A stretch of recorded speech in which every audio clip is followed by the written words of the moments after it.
Hey, what's up, everyone? Welcome back to the Tattooed Apologist team channel.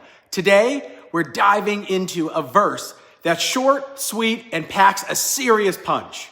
James 1:6. It says, "But let him ask in faith with no doubting. For the one who doubts is like a wave of the sea that is driven and tossed by the wind." Wow. Let's unpack that. Because this is about way more than just believing harder. It's about trusting God for real. So grab your Bible, a little coffee, and let's give it all you got. And let's get into it. First off, context. James just said in verse 5 that if you need wisdom, ask God. He's not stingy. He'll give it generously. No questions asked. But here's the catch in verse 6. When you ask, you've got to believe. Not kinda, not halfway, full send. Asking without faith, that's like ordering food at a restaurant and then bolting before it hits the table. You're not gonna get anywhere doing that. Now, when James says, let him ask in faith, this isn't about hyping yourself up with positive vibes or wishing on a star. Now, this is about confidence in who God is. You've got to know He's good, He's able, and He's willing to give you exactly what you need right when you need it. He is an on-time God. Unfortunately, He's not an early God, at least in my case. But it's not faith in faith. It's faith in God. The one who already promised, He's got you. But then James drops the hammer with no doubting. Okay, hold up. Does that mean we're never allowed to have questions? Are we allowed to wonder, God, are you really going to show up? No, of course that's not it. We're human. We all have those moments. The word for doubt in Greek, diakrino, it's not just fleeting thoughts. It's deeper. It's divided loyalty. It's when you've got one foot in faith and one foot in fear. You're waffling. One day, you're all in with God. The next day, you're like, I think I'll figure it out myself.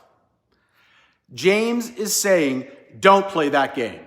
Faith isn't your backup plan. It's the whole plan. You can't be double-minded, flipping between trusting God and trusting yourself. That's spiritual whiplash, and it's exhausting. And here's where it gets really, really real. James says, if you doubt like that, if you're stuck in that divided mindset, you're like a wave in a storm. Picture it. The ocean's raging. The wind is howling. And those waves, they don't get a say in where they're going. They're just tossed around, pushed by whatever hits them. Bad news comes. You're sinking. Prayers feel unanswered. You're drifting.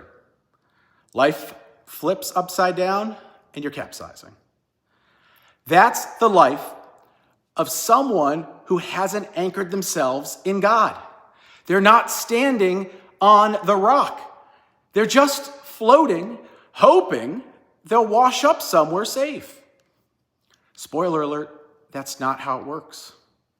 Waves don't just find solid ground on their own. You've got to choose to plant yourself on God's promises, on His character. So, what's the takeaway? Stop wavering. Start believing. When you ask God for wisdom or anything, go all in. Trust that He hears you. Trust that He knows what you need. Trust that He'll answer in His perfect way, even if it doesn't look like what you expected. Because here's the truth. God's not shaken by your storms. He's the one calming them. Anyways, that's it for today, fam. If this hit you, drop a like, share it with someone who needs it, and let me know in the comments what's the one thing you're trusting God for right now. Subscribe if you haven't already, and we will be digging into more of this good stuff every day. See you next time. Be blessed.